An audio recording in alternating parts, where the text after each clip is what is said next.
within bracket thamjaraga Manipur sibu kiamna nungai na hingam ge kamai wadam ge kamai tawrang ge Manipur gi ahan ba chief minister sina kanano last on to bunatro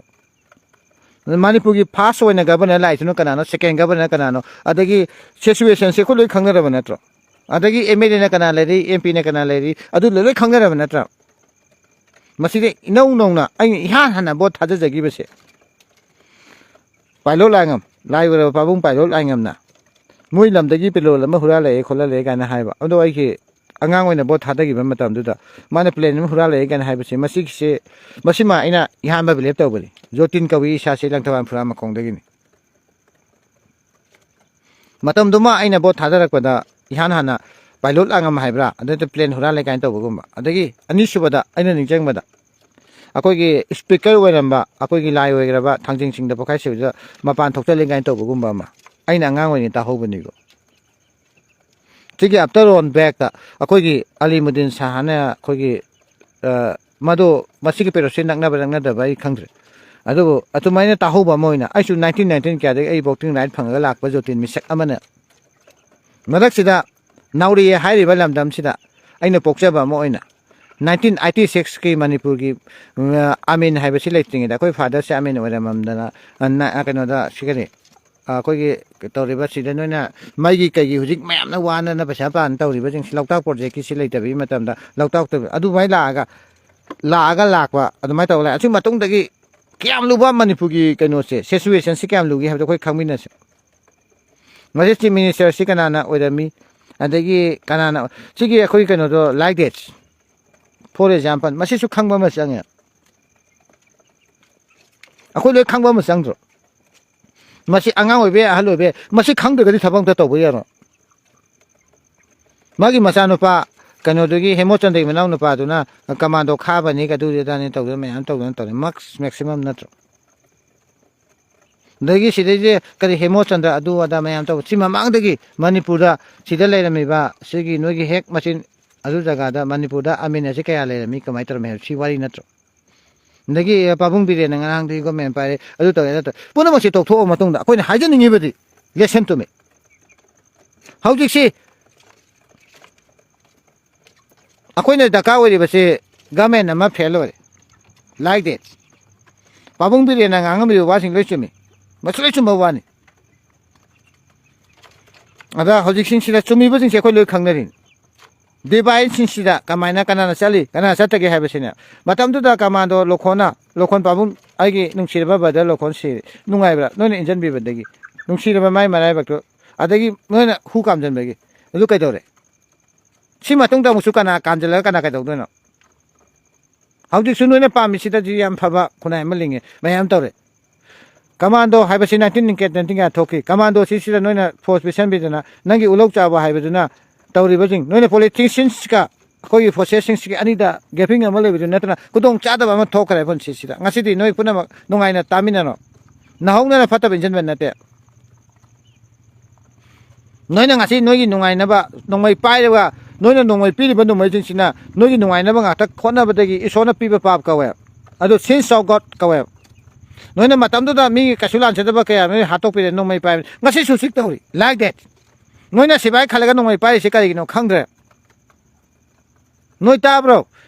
Narendra Modi na pai ri ba nongmai sibu kai nongmai no ada pi panjing sina pai ba nongmai sina kai no ju khangdre etong boy na energy to mom pai ri bra nongmai struggle pai ba do khangdre habna Manipur da thoki ba thok do wa thok se loi kauk thoga noina ngasi kasulai ta ba da noina khona dana leire haibani da noi kai to gi haino lambi semada ahala makak thengna re ba samjalaga haige ba honorable pabung chief minister si nangwi kai khunna ba mangwa wanga ama ka ai na ta re ai lang thaban phura ma khongdagi ni ai angom jotin kawi wafang na si camera thigana se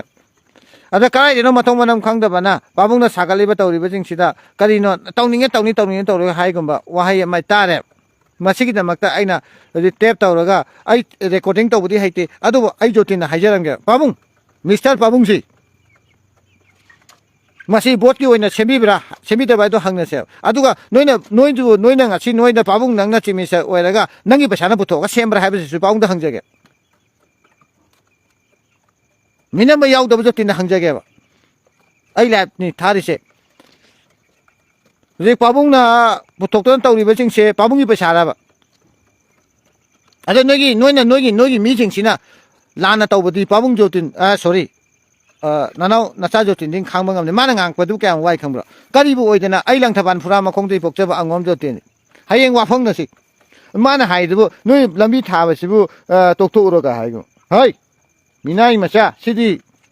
ꯀꯟꯁꯜꯇꯦꯟꯁ minister ꯑꯩꯈꯣꯏ ꯄꯥꯕꯨꯡꯅ ꯇꯧꯗꯧꯅꯤꯅꯦ ꯅꯣꯏ ꯀꯅꯥꯝꯇ ꯇꯧꯕ ꯉꯝꯃꯣꯏꯅꯦ ꯅꯣꯏ ꯀꯟꯁꯜꯇꯦꯟꯁ ꯅꯪꯅ ꯃꯇꯝ ꯀꯨꯏꯅ ꯃꯌꯥꯏ ꯂꯝꯕꯤꯁꯤꯗ ꯅꯣꯏꯅ ꯂꯝꯕꯤ ꯃꯥꯡꯍꯜꯂꯝꯃꯤꯁꯤ ꯅꯪ ꯑꯣꯏꯔꯝꯗꯧ ꯃꯥꯜꯂꯦ ꯍꯥꯏꯕꯁꯦ ꯉꯁꯤ ꯑꯩꯅ ꯄꯥꯕ꯭ꯂꯤꯛꯇ ꯍꯥꯏꯒꯦ ꯅꯪꯒꯨꯝꯕ ꯐꯠꯇꯕ ꯑꯩꯉꯣꯟꯗꯕꯨ ꯀꯔꯤ ꯍꯥꯏꯕ ꯅꯪ ꯉꯁꯥꯏ ꯂꯣꯏ ꯈꯪꯉꯝꯒꯅꯤ ꯅꯪꯅ ꯍꯥꯏꯕꯗꯨ ꯀꯔꯤ ꯅꯣꯏꯅ ꯆꯠꯂꯤꯕ ꯂꯝꯁꯤ ꯀꯣꯏꯅ ꯍꯥꯏꯕ ꯅꯪ ꯀꯔꯤ ꯑꯣꯏꯔꯤꯒꯦ ꯅꯪ ꯀꯔꯤ ꯑꯣꯏꯔꯤꯒꯦ ꯑꯩꯈꯣꯏ ꯈꯟꯖꯕ ꯋꯥꯈꯜꯂꯣꯟꯗꯤ ꯑꯩꯈꯣꯏꯅ ꯈꯥꯏꯒꯠꯅꯔꯒ ꯀꯩꯗꯧꯔꯒ ꯅꯨꯡꯉꯥꯏꯕ ꯁꯃꯥꯖ ꯑꯃ ꯂꯤꯡꯕꯗꯨꯅ ꯅꯣꯏꯅ ꯉꯁꯤ ꯅꯣꯏꯅ ꯃꯌꯥꯏ ꯂꯝꯕꯤꯁꯤꯗ ꯇꯧꯔꯤꯕꯁꯤꯡꯁꯤꯗꯤ ꯑꯉꯛꯄꯅꯦ ngasi joti na masak khange ai masak khange mayai lambi sing se chapa nungai dong mande swai dagi thong ambi haidar pada noina khoi swai da policy choksan joti ndi policy choksan la kanu noi policy to ba mare de wa ngang ba aina ta ba kari haiba noi chali sibu kai chapa ni ga haiba pabung birena adagi pabung mayam to ko thabang kana na what are you noina ngasi langthaban pira prithibi lakera noi koina khul honga lakani ai di langthaban se phura makhong de ni ngom bam ai yobok ta ai ni ado noi honga laga puthiba katba khoba kasu saude adu kana de mathong manam khangdaba amana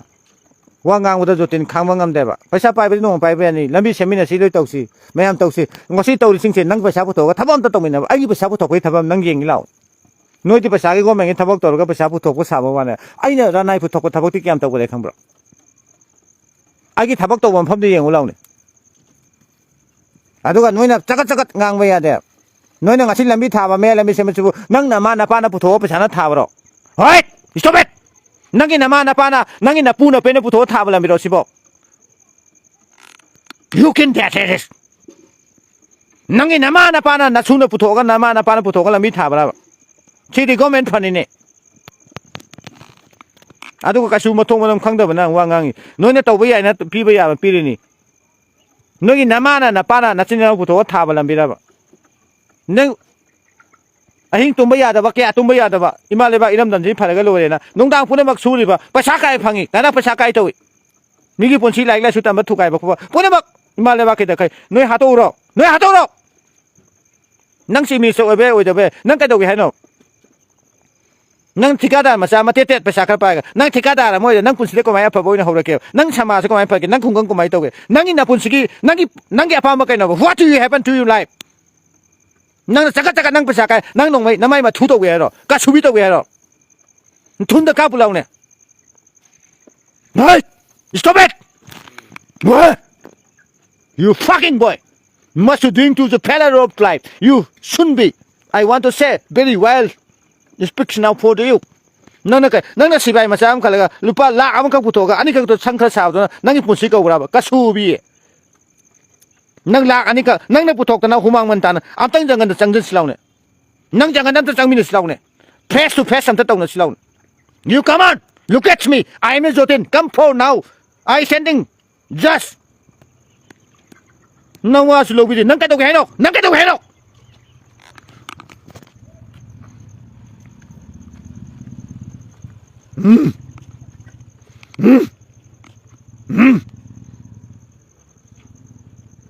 कोई बगी मतुंगी वारी में ली गेता कान से नाक से सुनो कान से सुनो ये क्योंकि इंतजार करूंगा क्योंकि ले तो अभी कोला समस्या मत थाबा अमेरिका यूरोपियन एशियंस कमाई तो असु लेता बसिदा मसिदे हारा ओइ नुंगाय ओइ तौगना सिबु पुनसि को bro what is the life what is the meaning of doing too short I want about this something to do but you say nang ne umda la hatoro adu ai budi fari noina kari osi kawa osi na fari bisembu osi na fari kai marang ni fari no sumna kaki wa hayam ka ngang bagi nungtigi no mai kapchali ba geta bom nang jelib si phabro moi mase man na ga thabak tore asuma ngang ba minam ta hingba yadre what's going to do just now do it okay aduga noina migi mai thamoi sengna thabak kar sujaba afaba khunai ama lingna bhona badana noina bite to bire sibo karma punsino ngasi lambi thema sida kanada bada noina ngasi silami si bol ki mele hajan bire adubu akhoi di I am sorry nothing for that is my life doing now for also be everything for my concept doing you do amata nawa su lowi de hauji noi ka de na haro la kera pipak la kera ke sibi la kera ke wai ke la kera pithiri phuna hupagalaw aina haisini I want to open challenge for you people of in the one nungsiba sama sama akhoi daka well we want like that it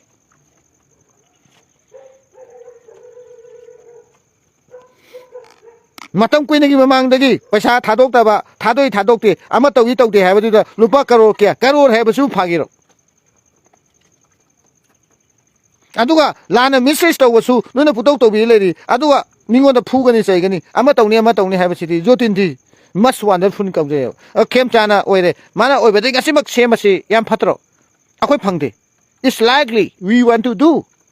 koi appreciate tawba natro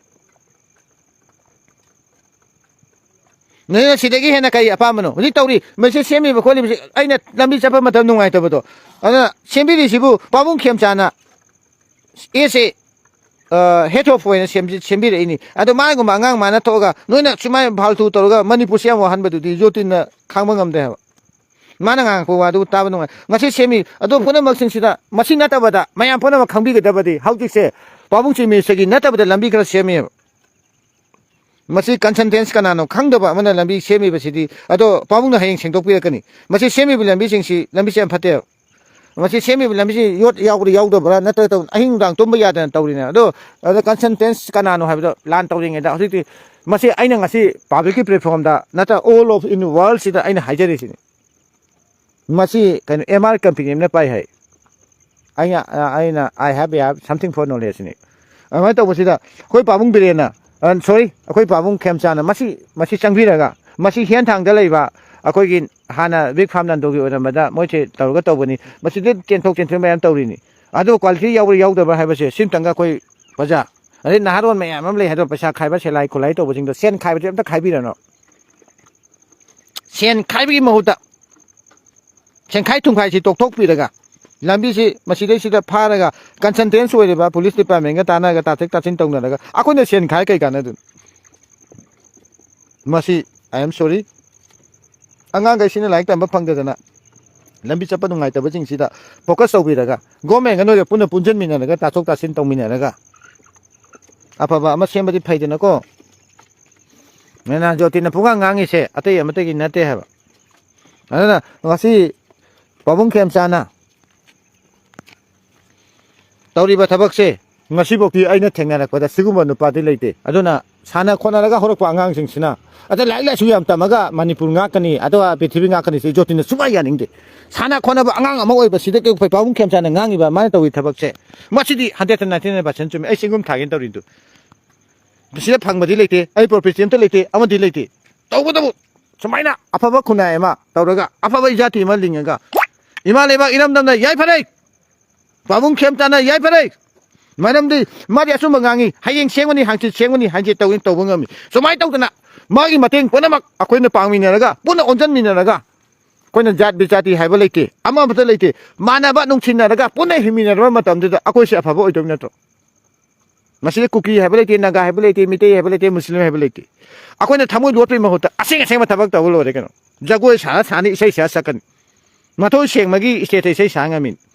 losan abadi toktoga ngasi kawon mitagi ching pat turen marabu mita leiriba punamak amato oina manama khunai ema ai oina pamjai punamak oijau oibiu haibadi aina taksa bading amjade adubu pabung khem chan gomba ajuk phaba nupadi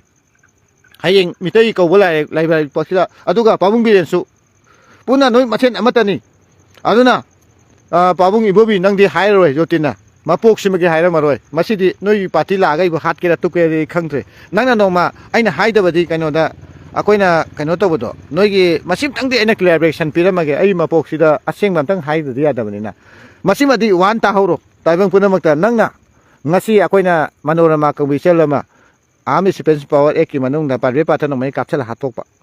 adagi saji tambakta lairamba kabo bili lenaba revolutionary punamagna tangkhai gi ba ada khobar craft matam to nangi matam da pirota lakhi ba ai revolution siam pamse ban pa ne Sima tangdi zoti nama pok simagi nang budi aina suwa si minister moina thagala maro masim tangdi nang na ya biro ai thamoi gi oina aduga anauba lakwa si minister amatanga haidam ge ba sigi me lambi si minister masidi akoi pabung layu ge sin sin pan beda papu pu ga dore aduna matudi mahu sindana kari heba lukhoi na makok to no mai kapchalo he su tok slo ga hai guma sigumba tam thiba ma tau kya na kong si ta ba loi ge aduga masidi se pabung birena tawbiramba adagi masigi mamangda alimudin sa chililong chali mafam du khangi chibadi yam wangre adagi sidagi kari heba impan machagi bai si taning dene kai doi non adagi si kari heba sibai da hading balai traba mi harpada kari mi haning hatpada haleng balai traba kari maming hairong ne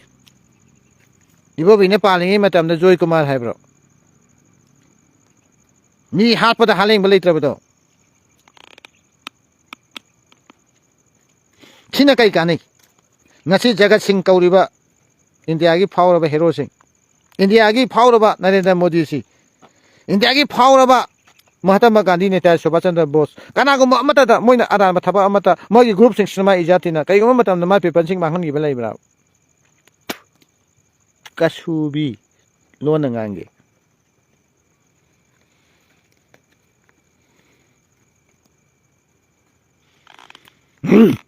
adubu moina kai doi no matam kya manghale matam kya wahale laren jangi angok lodang leima sida yam phawba heiba saba nauriya de ma tholotro kana no haiba matam da kari ukin kaina haiba do kari kaure forget it local area development phalai ju da angang sing silai tam handana mana tasengna khunggang ama khunggangumani nauriya haibache sembiga sagatpiramadi ngasidagi kitang choktabasidagi afaba khunai ama lingdotro mai matu macha nungsi adu tawen tawdana ngasidi chakhotraba ausubu chakhotana uchitan mangangi basida nona kari no pamese what happened to you like that it Prithibi punamak tanabani aina ngangise babung khemchana ngasi lambi macha kara semise kananta sembibro adubu kanagumna blame tawdana ngangine lambi sem babung khemchangi thamoida pharokpa asingbuduno semini si natta de ka doi no aina babung khemchang ka busu ai pokmina busu nate ai sagai su nate ai su amta nate kai mata nungsi badu babung ko bom thoi babung mana ta khoi punna chiladi imale bak sigi asengba babung di mana obam thokro koina ni ge dau su lete saga ta su lete adu sumaina nahana babung khemchang gumba nipa thokpiram ta ga di pharoidra madu tawsanabadi nate ha mana sumaina India government ga yana ba junate ama sunate madi yam yana bara ju khangde adu de khoi khangba ude adu hayeng ju sakani assembly ada noi kano do phamni khoni hairi madi yada di ka khwaira kana di madi sana khona ba se manipur gi sana khona ba se manghale se chimi sa amtana sumaina kan khapi rakte adana akhoi lai lai su che khoi using matam so kana de manipur ima gi de mukti moi gum matik chaba ma daka wa hauji lai ta loi khang loi ramni na hongna ninjang be kai daka no haujibu kana haibi mahuta hauji da khangi di babung khemchana yai pharek ai pasa lupa ama chumna khagi lupa ama bo aingon da pira bo jotin lawroi paisa gi damakta hingdi adu munna khaluru matungda asuk phaba nupa di leite madi hauji suka sukhan bi de nungai ba yai phaba paisa nungsa tungjen ba khochen ba hauji ti mana pa mi se pajana pa mi se salage na khanba mali adu bu chachu chalani halo chalabani na ana ngosik live tharisini hojik Narendra Modi la kera Amit Shah la kera Prithibi la kera ai di haijeram ge sigumba ahansi dadi akona support tawse mana bu nona nupi angangi kachu na tabada nupi angangi wai sha le nupi anganga se kachu leite magi matangi matung ina nona lana ubagi wani adubu imale ba kidam da katokpa hero sing city akoina behave tawi gedabani ai dinga siche jotin ko ba agi wa amasu noi tabiyo ba makai salai ol ga ina haidam ge aina hayeng kali ngoma tamda phaba khunai ma wala ba matamda sigum accident khali thokpudi yai adubu aidi imale bak nungsi aidi imale bak siam nungsi ngasi noina mak live thap ta hauro nangi mayang lakera bihari lakera sibai na haro lakera jotin pudamak na ai noina na ka basani budi lawa adubu hojik lairiba chief minister gi manungda aina khangapokta babung khemchana hojik tawbiriba babung oigera ta da kawgira aina haijaba sisi matangdi ai noitik besa amda lupa mu lobiroi chumi ꯁꯨꯃꯥꯏꯅ ꯇꯧꯒꯗꯧ hero ꯀꯧꯏ ꯏꯁ hero ꯁꯤꯅ ꯉꯁꯤ ꯀꯨꯏꯅ ꯋꯥꯗꯕꯁꯤꯡꯁꯤꯗ ꯂꯝꯕꯤ ꯊꯣꯡ ꯐꯠꯇꯅ ꯀꯃꯥꯏꯅ ꯅꯨꯡꯉꯥꯏꯍꯟꯗꯣꯏꯅꯣ relief ꯀꯦꯝꯞꯇ ꯇꯧꯕꯤꯔꯤꯕ ꯈꯣꯠꯄꯤꯔꯤꯕ ꯅꯪꯒꯤ ꯄꯩꯁꯥ ꯄꯨꯊꯣꯛꯄꯁꯨ ꯅꯠꯇꯦ ꯒꯣꯔꯃꯦꯟꯅ ꯊꯥꯗꯔꯤꯕ ꯐꯟꯁꯤꯡꯁꯦ ꯁꯁ ꯃꯣꯏꯗ ꯄꯤꯊꯣꯛꯄꯤꯔꯒ ꯇꯧꯔꯒ ꯀꯨꯀꯤ ꯍꯥꯏꯕ ꯂꯩꯇꯦ ꯅꯥꯒꯥ ꯍꯥꯏꯕ ꯂꯩꯇꯦ ꯄ꯭ꯔꯖꯥ ꯑꯩꯈꯣꯏ ꯅꯨꯡꯉꯥꯏꯅꯕ ꯅꯠꯇ꯭ꯔꯣ ꯅꯔꯦꯟꯗ꯭ꯔ ꯃꯣꯗꯤꯅ ꯑꯃꯤꯠ ꯁꯥꯍꯅ ꯉꯥꯡꯕꯁꯤꯒꯤ ꯃꯍꯨꯠꯇ ꯑꯩꯒꯤ ꯄ꯭ꯔꯖꯥ ꯅꯨꯡꯁꯤꯕꯗꯤ ꯑꯩꯒꯤ ꯅꯠꯇ꯭ꯔꯣ ꯑꯩ ꯂꯥꯛꯀꯦ ꯅꯪꯅ ꯅꯥꯛꯇ ꯅꯣꯡꯃ ꯋꯥꯔꯤ ꯁꯥꯟꯅꯁꯦ ꯑꯩꯈꯣꯏꯁꯨ ꯖꯨꯠꯅꯤ ꯀꯩꯅꯣ ꯑꯩ ꯃꯃꯤꯡꯅ ꯖꯨꯠ ꯃꯣꯕꯥꯏꯜ ꯇꯥꯈ꯭ꯔꯦ ꯈꯨꯝꯀꯠꯂꯛꯄ ꯅꯣꯡꯃ ꯂꯥꯛꯀꯦ ꯌꯥꯔꯦ ꯇꯨꯝꯃꯣ ꯄꯣꯊꯥꯔꯣ ꯁꯤꯕꯥꯏ ꯂꯥꯛꯀꯦꯔꯥ ꯀꯩꯗꯧꯒꯦꯔꯥ ꯑꯩꯁꯨ ꯇꯨꯝꯃꯒꯦ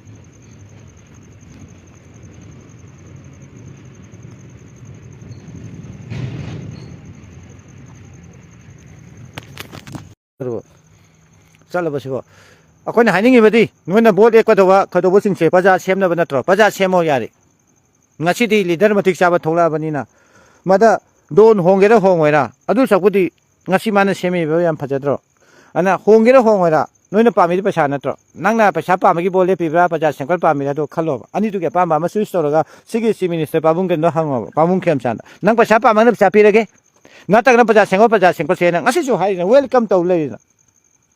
ꯅꯪ ꯁꯤꯗꯩꯁꯤꯗ ꯃꯤꯁꯤ ꯑꯁꯤꯗꯒꯤ ꯍꯦꯟꯅ ꯄꯥꯈꯣꯡ ꯐꯣꯡꯒꯗꯕꯕꯨ ꯀꯗꯥꯏꯗ ꯂꯩꯔꯤꯒꯦ ꯁꯤꯗꯒꯤ ꯍꯦꯟꯅ ꯐꯣꯡꯒꯗꯕ ꯄꯥꯈꯣꯡ ꯀꯩꯅꯣ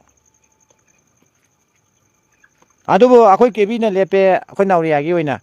ꯑꯗꯣ ꯂꯦꯞꯄꯦ ꯁꯣꯚꯥꯁ ꯆꯟꯗ꯭ꯔ ꯑꯣꯏꯒꯦꯔꯥ ꯑꯣꯏꯒꯦꯔꯥ ꯅꯪꯅ ꯂꯦꯞꯇꯕ ꯍꯧꯖꯤꯛꯇꯤ ꯀꯦꯕꯤꯅ ꯑꯣꯏꯔꯤꯕꯅꯤꯅ ꯃꯥꯅ ꯑꯐꯕ ꯇꯧꯕꯗꯣ ꯅꯪꯅ ꯂꯦꯞꯇ꯭ꯔꯁꯨ ꯌꯥꯔꯦꯅ ꯅꯪꯅ ꯚꯣꯠ ꯂꯦꯞꯄꯤꯁꯦ ꯑꯐꯕ ꯃꯤ ꯑꯃ ꯑꯣꯏꯔꯛꯑꯒ ꯑꯩꯅ ꯇꯧꯕꯗꯨ ꯃꯥꯅ ꯇꯧꯕꯗꯨ ꯅꯠꯇ꯭ꯔꯕ ꯑꯗꯨꯗꯤ ꯂꯦꯞꯇ꯭ꯔꯁꯨ ꯌꯥꯔꯦ ꯀꯩꯅꯣ ꯑꯩꯅ ꯖꯣꯇꯤꯅ ꯄꯗꯥ ꯂꯦꯞꯅꯤꯡꯉꯤꯁꯦ ꯑꯐꯕ ꯈꯨꯟꯅꯥꯏ ꯑꯃ ꯂꯤꯡꯕꯗꯨꯒꯤꯅꯦꯕ ꯑꯩꯅ ꯄꯥꯝꯃꯤꯗꯣ ꯃꯥꯅ ꯄꯥꯡꯊꯣꯛꯄꯤꯔꯗꯤ ꯂꯦꯞꯇ꯭ꯔꯁꯨ ꯌꯥꯔꯕ ꯅꯠꯇ꯭ꯔꯣ ꯑꯗꯨꯅ ꯑꯩꯈꯣꯏ ꯄꯨꯟꯅ ꯁꯞꯄꯣꯔꯠ ꯄꯤꯁꯟꯃꯤꯟꯅꯔꯒ ꯑꯐꯕ ꯈꯨꯟꯅꯥꯏ ꯑꯃ ꯂꯤꯡꯕ ꯍꯥꯏꯕꯁꯦ ꯑꯩꯈꯣꯏ ꯄꯨꯝꯅꯃꯛꯀꯤ ꯅꯠꯇ꯭ꯔꯥ ꯍꯥꯏꯕ ꯑꯩꯗꯤ ꯄꯗꯥ ꯂꯦꯞꯅꯤꯡꯗꯦ ꯑꯩꯅ ꯄꯥꯝꯃꯤꯕꯗꯤ ꯄꯗꯥꯟꯒꯤ ꯂꯦꯞꯄꯒꯤ ꯑꯩꯒꯤ ꯀ꯭ꯋꯥꯂꯤꯇꯤ ꯑꯦꯟ ꯀ꯭ꯋꯥꯟꯇꯤꯇꯤꯗꯣ ꯃꯤꯅ ꯇꯧꯕꯤꯔꯛꯄꯗꯨꯅꯦꯕ ꯑꯩꯅ ꯄꯥꯝꯃꯤꯕꯗꯤ ꯚꯥꯞ ꯇꯥꯔꯦꯀꯣ ꯕꯣꯜ ꯂꯦꯞꯄꯒ ꯑꯩꯈꯣꯏ ꯃꯁꯦꯟ ꯅꯨꯡꯁꯤꯅꯗꯕꯒꯤ ꯃꯍꯨꯠꯇ ꯑꯐꯕꯗꯨꯗ ꯑꯣꯟꯁꯤꯜꯂꯒ ꯑꯐꯕ ꯊꯕꯛꯇꯣ ꯇꯧꯁꯦ ꯍꯥꯏꯖꯕꯅꯤꯗ ꯑꯗꯨꯅ ꯄꯥꯕꯨꯡ ꯕꯤꯔꯦꯟ ꯃꯥꯅ ꯐꯕ ꯌꯥꯝ ꯇꯧꯔꯝꯃꯤ ꯄꯥꯕꯨꯡ ꯕꯤꯔꯦꯟꯕꯨ ꯍꯌꯦꯡ ꯃꯇꯝ ꯄꯨꯝꯅꯃꯛꯇ ꯀꯅꯥꯝꯇ ꯁꯣꯛꯄ ꯌꯥꯔꯣꯏ ꯑꯗꯨꯕꯨ ꯃꯥꯒꯤ ꯇꯥꯏꯃꯤꯡꯗꯣ ꯃꯥꯒꯤ ꯑꯁꯣꯏꯕ ꯈꯔ ꯂꯩꯕꯗꯒꯤ ꯍꯧꯖꯤꯛꯇꯤ ꯄꯥꯕꯨꯡ ꯈꯦꯝꯆꯥꯟꯅ ꯑꯣꯏꯔꯦ ꯄꯥꯕꯨꯡ ꯈꯦꯝꯆꯥꯟꯁꯤꯗ ꯑꯩꯈꯣꯏꯅ ꯁꯞꯄꯣꯔꯠ ꯄꯤꯁꯟꯕ ꯅꯠꯇ꯭ꯔꯒ ꯄꯥꯕꯨꯡ ꯕꯤꯔꯦꯟꯒ ꯇꯨꯅ ꯆꯠꯃꯤꯟꯅꯔꯒ ꯑꯦꯝ ꯑꯦꯜ ꯑꯦ ꯄꯨꯝꯅꯃꯛ 60 ꯑꯦꯝ ꯑꯦꯜ ꯑꯦꯁꯤ ꯄꯨꯟꯁꯤꯟꯅꯔꯒ ꯏꯃꯥ ꯂꯩꯕꯥꯛ ꯀꯟꯕꯗꯨ ꯅꯠꯇ꯭ꯔꯕ ꯑꯩꯈꯣꯏ ꯏꯊꯧ ꯄꯥꯝꯃꯤꯁꯦ ꯏꯃꯥ ꯂꯩꯕꯥꯛꯁꯦ ꯀꯜꯂꯕ ꯃꯇꯨꯡꯗ ꯅꯠꯇ꯭ꯔꯕ ꯑꯩꯈꯣꯏꯅ ꯑꯐꯕ ꯃꯅꯤꯄꯨꯔ ꯑꯐꯕ ꯋꯥꯔꯜꯗ ꯑꯐꯕ ꯏꯟꯗꯤꯌꯥ ꯑꯃ ꯁꯦꯝꯗꯣꯏꯁꯦ ꯑꯩꯗꯤ ꯁꯞꯄꯣꯔꯠ ꯇꯧꯔꯦ ꯍꯥꯏꯅꯤꯡꯉꯦ ꯍꯥꯏꯖꯧ ꯍꯥꯏꯅꯤꯡꯉꯦ ꯇꯣ ꯑꯩꯁꯦ ꯑꯝꯇꯅꯦ ꯁꯤꯕꯥꯏ ꯈꯔ ꯐꯥꯔꯦꯕꯀꯣ ꯑꯗꯨꯕꯨ ꯍꯧꯖꯤꯛꯁꯦ ꯅꯣꯡꯃꯩꯁꯦ ꯑꯃꯨꯛꯇ ꯀꯥꯞꯅꯗ꯭ꯔꯤ ꯑꯝꯇꯪ ꯈꯤꯟꯅ ꯀꯥꯞꯈꯥꯏꯅꯒꯦ ꯁꯤ ꯑꯩ ꯄꯨꯟꯁꯤꯒꯤ ꯑꯄꯥꯝꯕꯅꯦ ꯃꯔꯝꯗꯤ ꯅꯣꯏꯒꯤ ꯀꯩꯅꯣꯗꯣ ꯑꯩꯈꯣꯏꯒꯤ ꯑꯦꯟ ꯑꯦꯁ ꯑꯦꯟ ꯑꯥꯏ ꯑꯦꯝꯒꯨꯝꯕ ꯑꯗꯒꯤ ꯀꯨꯀꯤꯒꯨꯝꯕ P L ꯑꯦꯒꯨꯝꯕ ꯄꯤꯄꯥꯛꯀꯨꯝꯕ K C ꯄꯤꯒꯨꯝꯕ K Y ꯀꯦꯟꯒꯨꯝꯕꯁꯤꯡꯁꯦ ꯄꯨꯟꯅ ꯖꯣꯏꯟꯁ ꯑꯣꯏꯔꯒ ꯏꯟꯗꯤꯌꯥ ꯒꯣꯔꯃꯦꯟꯒꯤ ꯑꯀꯟꯕ ꯐꯣꯔꯁꯦꯁꯁꯦ ꯑꯝꯇꯪ ꯀꯥꯞꯈꯥꯏꯅꯒꯦꯅ ꯈꯜꯂꯤꯅꯦ ꯃꯔꯝꯗꯤ ꯑꯩꯈꯣꯏꯅ ꯉꯁꯤ ꯏꯃꯥ ꯂꯩꯕꯥꯛ ꯌꯥꯏꯐꯅꯕ ꯍꯣꯠꯅꯔꯤꯕ ꯑꯩꯈꯣꯏꯅ ꯇꯧꯔꯤꯕꯁꯤꯡꯁꯦ ꯑꯃꯨꯛꯇꯪ ꯄꯨꯟꯁꯤꯟꯅꯔꯕ ꯃꯇꯝꯗ ꯑꯝꯕꯦꯂꯥ ꯑꯃꯒꯤ ꯃꯈꯥ ꯂꯩꯔꯕ ꯃꯇꯝꯗ ꯃꯔꯝꯗꯤ ꯑꯩꯈꯣꯏꯅ ꯉꯁꯤꯐꯥꯎꯗ ꯀꯔꯤ ꯑꯀꯥꯏꯕ ꯑꯔꯥꯟꯕ ꯊꯕꯛ ꯇꯧꯒꯦꯕ ꯉꯁꯤꯐꯥꯎꯗ ꯈꯟꯅꯍꯜꯂꯤꯕ ꯇꯧꯔꯤꯕꯁꯤꯡꯁꯦ ꯀꯨꯀꯤꯅꯁꯨ ꯅꯠꯇꯦ ꯅꯥꯒꯥꯅꯁꯨ ꯅꯠꯇꯦ ꯃꯤꯇꯩꯅꯁꯨ ꯅꯠꯇꯦ ꯃꯤꯇꯩ ꯃꯨꯁꯂꯤꯝꯁꯨ ꯅꯠꯇꯦ ꯑꯃꯠꯇ ꯅꯠꯇꯦꯕ ꯒꯣꯔꯃꯦꯟ ꯑꯣꯐ ꯏꯟꯗꯤꯌꯥꯅꯅꯦ ꯑꯩꯈꯣꯏꯕꯨ ꯆꯨꯝꯅ ꯅꯨꯡꯁꯤꯅꯅ ꯂꯩꯃꯤꯟꯅꯕꯗ ꯑꯩꯈꯣꯏ ꯃꯅꯤꯄꯨꯔꯅ ꯂꯩꯔꯤꯕ ꯏꯟꯗꯤꯖꯤꯅꯁ ꯄꯤꯄꯜ ꯄꯨꯝꯅꯃꯛꯅ ꯄꯥꯝꯗꯕ ꯑꯝꯇ ꯂꯩꯇꯦ ꯑꯩꯈꯣꯏꯅ ꯉꯁꯤꯕꯨ ꯑꯁꯨꯛ ꯀꯨꯏꯅ ꯍꯤꯡꯃꯤꯟꯅꯔꯛꯄꯗ ꯑꯩꯈꯣꯏ ꯀꯔꯤ ꯀꯥꯏꯒꯦꯅꯦ ꯍꯥꯎꯅ ꯍꯥꯏꯒꯦꯔꯥ ꯀꯨꯀꯤꯅ ꯍꯥꯏꯒꯦꯔꯥ ꯅꯥꯒꯥꯅ ꯍꯥꯏꯒꯦꯔꯥ ꯀꯅꯥꯝ ꯍꯥꯏꯕ ꯑꯩꯈꯣꯏ ꯀꯩꯝꯇ ꯁꯥꯎꯕ ꯂꯩꯕ꯭ꯔꯥ ꯀꯩꯝꯇ ꯂꯩꯇꯕꯅꯤ ꯈ꯭ꯋꯥꯏ ꯐꯠꯇꯕꯗꯤ ꯒꯚꯔꯟꯃꯦꯟꯠ ꯑꯣꯐ ꯏꯟꯗꯤꯌꯥꯅꯦ ꯗꯤꯚꯥꯏꯁꯦꯁ ꯏꯁ ꯚꯦꯔꯤ ꯗꯦꯔꯤꯠ ꯑꯁꯨꯛ ꯁꯥꯡꯉꯕ ꯄꯨꯟꯁꯤꯁꯤꯗ 75 has gone Indian independence now has gone ꯃꯁꯤꯗꯩꯁꯤꯗ ꯑꯩꯈꯣꯏꯅ ꯀꯩꯗꯨꯃ ꯇꯧꯕ ꯂꯩꯒꯦ ꯅꯣꯏꯅ ꯁꯤꯐꯥꯏ ꯃꯌꯥꯝ ꯊꯥꯖꯤꯜꯂꯒ ꯑꯁꯥꯝ ꯔꯥꯏꯐꯜꯅ ꯃꯅꯣꯔꯃꯥ ꯍꯣꯏ ꯏꯟꯗꯤꯌꯥ ꯒꯣꯔꯃꯦꯟꯁꯦ ꯑꯗꯨꯅ ꯅꯣꯏꯒꯤ ꯄꯣꯂꯤꯇꯤꯛꯁꯁꯤꯡꯁꯦ ꯒꯦꯝꯁꯦ ꯂꯣꯏꯁꯤꯟꯒꯗꯕꯅꯦ ꯃꯤꯇꯩ ꯃꯆꯥ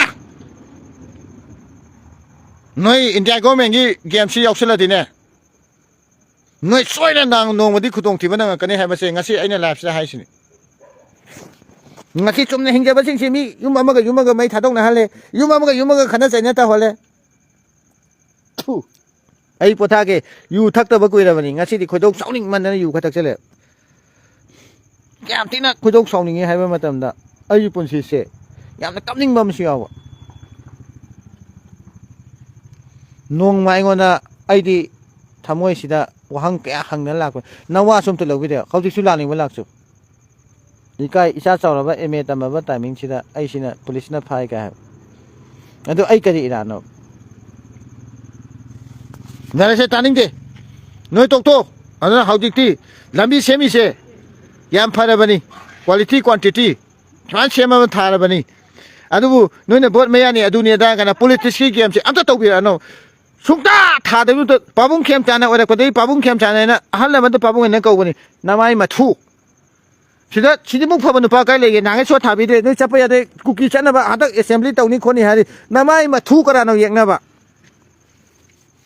งานนี้งานเจ้างานเจ้าโตวันนี้คนเนี่ยหายชินี่อาภาพมีอะไรก็จะทิ้งไงเนี่ยดูดิเนี่ยเฮ้ยคุกกี้มาซะมีไงชิดทุ่งหางตกตระบ้านางก็ลอยน้ำมันกัดทัดกันเนี่ยคุกกี้พุ่นเนี่ยบ้าตุ่มเนี่ยบ้าหัดกันเนี่ยชิดาปาบุ้งก็อสุขพัดจะบ้านุ่งชิบะว่าให้ได้งานบ้าตาวระบ้าชิดายาดูดิ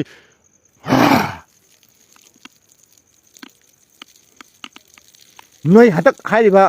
ปาบุ้งเข้มจานเล็บพิเรสชิดากีกันนะอามาตันนั่นลำเห็นนะคุกกี้มาซะอามาตันนะreservation ปีละบ้าjotin angom hai base ani ek shuwe bani tai bang puna magta hawro jotin angom di amuk khana compromise tawra ngasi khwaidagi phaba chief minister amoina puna magna ta thok ta chin tawba yare aphaba amoina khwaidagi phaba oina tharaba yanaraba chief minister se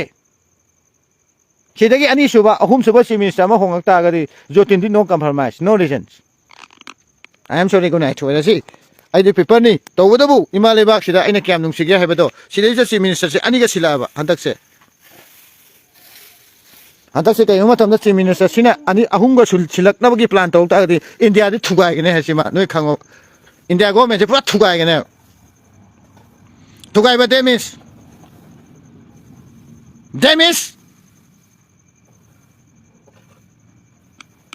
nayum nem da la aga nayum nem da la aga politics to noi hana hato kana hato pa hebadi mang da dream da pen da bagi nungai da bagi akoi na ba kai to ngam doino pen da bagi nayum nem da la aga demand to kana mang da niko aseng bare yala nate hayeng mo noi video film da hapcha laga aseng bani hayakani mang da ningam da bagi pen da bagi Kidai se lambi sumna salhok da ta ga di namang da la kani nungsi bagi manglanda imale ba idam dam dam nungsi imale ba jati am nungsi haining ba hayu taning ba taw imale ba kidamak ta hingani imale ba kidam ta sigani bongam na popom ma pong ni kai taw gi haino laune sita nomagi chara hen bana kongai ni lising hongena kongai ni kai taw gi haino nang na pada lepa member ka ba nang na ngase chief minister ba prime minister ba adu ga mari leine de ima leba ya nung se ba ithin I love that it nung chi dra ga yung se nong mai na ka pa di ilai bani pulse ba yam nei ni noi na punga nga ga noi na pungtok to ga chak kan ka nan khan bro nong mai khara paisa laga sanga ba pero sing sida ki han khanga laga mi gi makok ta kana da ka pa sum ta ka pa ngam da ba nongmai to license ta pa same am ta lai nongmai kap tho kai kan do no ngasi baja sing si atuki matik wa le ngasi asuk wa bada lupa lising ani ga chate chani pan koi pabung na pithoi ni akoi pabung den mens financing si kamai lo go dage lambi sorok semi ni kamai to go dage haiba sine apa ba angang sing pura mak focus ro ga ngasi miteron da haiba ni atopa mine tara hena singini ngasi pura mak lai riba group puna magna pabung kem san gi mateng pangbiu ai shu ngasi di lepaga haisni pabung kem san sokada ba puna mak aina defense ai thawai mangna ngak thokpa ngam gani ngamba haibadi aina kan tan ngam de adubo e se nungsi I love you aduna akoi imaleba ki luching puren puna mak ngak wa se akoi ithongna ngaliba taibang puna mak taro afaba kunai ngasi bok ta ondraba olaktana lambi thare ni mayam tawri ni ada nangi chana thakna bagi wa loi kauk to mi di ni kan kyam wa dam gan ai la ke hayang le na mu kai de una ti siu na je ro nata kana una je haino sana ga da bo wari yang wali ha ai hayang kai tum la ke noi kana no una ning ba mu una slo wari sa to yang wali ba adubu manglanda ngauja bajotini sidai ahing chupa ya de kong tauri sikana na ya pi nogi kan chief minister pi braba sidai bu lamhang tu mahang tok thabak sibu kana bisalamino aina pabung da haiga hayeng noi kamai tok gem sidai mi leiba mafam sidabu kai de na moina pasa ka tang khalaga itoi leiba ki lu to chakhi ni se chin mafam nungdang utom da ki thabak tauri masidai mi kya mon si manghali na khangbro noi sida ti si oi da na noi na ka mam taw le si khangbra ha ba sumai na machine me ama hing to ma lambi sem da wi tongan ba mani ne lut to ro ta ki noi khangbra ba ma aina hai aina to noi so yaw law de noi ti si sing si ka di si ne na pitak pi ba ngang suru ma se ma bu lu bu singam da ba ti si ni ka taw sa stop it ji ja heng de ki stop to no madam di sile se taw si mi to ma sa taw si lambi ne quality tha bra tha kana na kan santen taw ri koi pabung no oi bra kana oi ge ba o si de mayang ngo cha Narendra Modi Amit Shah gi thabak la kai no khang de hayeng lambi si da paisa ti loi kau hayeng budget me ma tung ngasi te na chahi tara ko lising mangai ma tung da paisa ti kai thokre hai do ne adu ta di kana na hendan taw ri no hui sing de wa adu ta di ma si de yot ha pi bra ha tom te yeng jan bi de ahing tum ya de kong kang adu ta di khoi ni taw ju si kai no adu ta di khoi na pabung khem chan da hai ba ma sang do pabung si thabak su ri bu jing je samai su re chi quality yaw da bra noi na tawri se na tu na cha ma thong marang kangkok hai du ta dra menda ai di chi mi sa wai mani ai di adu tawri da tawri khan le local ni emile le ni consultant yeng ga daw ni hai ga daw ni adu bu aina amta le tre kai kana ni ada noi na tawri loi la le hai bani da mo se ima le ba nung si ba moi ta ga di hai ba jing si no kong kang taw le adai lambi ne na lupa budget se kya hapang mani karo maximum crores na adu emile sing sina consultant taw ima le ba yong thop ka cha ma na do adu ta di noi na taw si kai no what you say ade noi la lo ne pepe la wi ma cha ma su ka thok la ga ba sa ka khai je le ma taw sa ni na mai ma thu taw do ri ba na mai ma thu taw do ri ba da la lo ne na ka te yum na khang o da si kamai kan ma ka pe no sina kamai lai si budget sina kai no sina kamai taw na project si kai no lambi sina kamai na sahi kya ki project no sahi jami project chani project kai no thi u da ay na hanon pepe la wi ka link khala ni ade ni government ne ka chu lai ta ba ka pepe taw sala ni ade ta imale ba kana kan do ri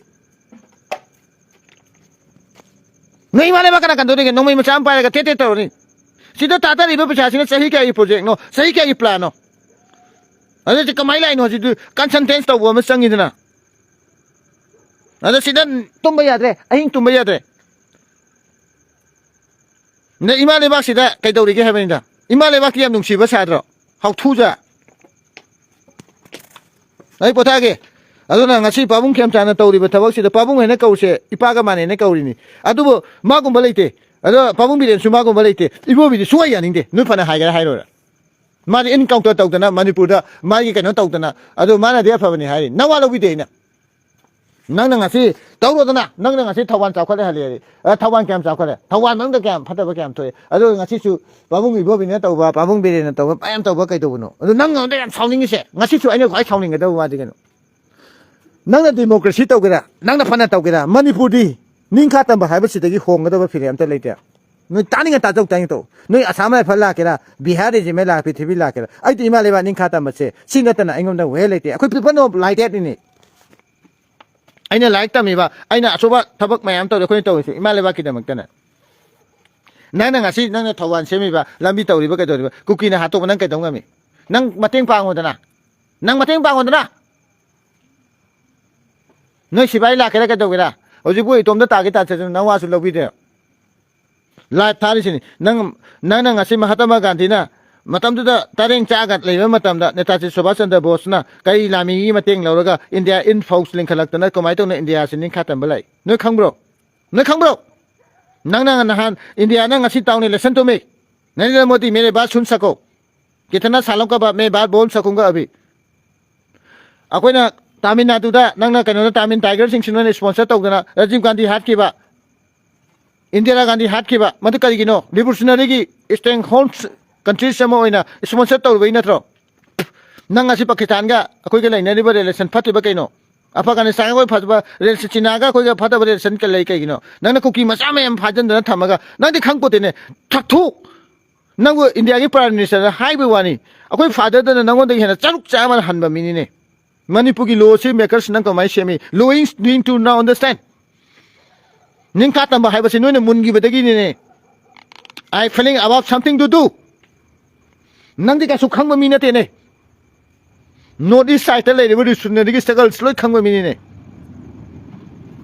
กูตะคุไลไปจ้ะนะอามิสกัลตัวมีนี่การกินมันก็อามิสกัลตัวมีนุขังบรอโน้ตอีสายสิดาการมันกันทรีสิงสินะกันอินดิเพนเดนต์กันทรีไว้เลยมั้ยน้อยอินเดียชิบุเลยบรอ Who is the meaning of the Indians น้อยเนี่ยพวกงานไม่ยากบรอให้บ่adu noy nga siu sita na krai de non sibai ni kan tulop chawa to adu just like that I know is just doing to do anona noy na ki dam ngani nawa hoji nang pha ge pha la su ke to du no thu nang na pha ma pha le na han su adu ha to phi wa na pha mani pu de le ba la ho pon mak taw pele pipa ke sibi ke wai ken ulf natra kana organization pun mak taw jotin warawi ai ngasigi warawi ni mise ai thina warawi ha chini ai pothara ge ai yam thina warawi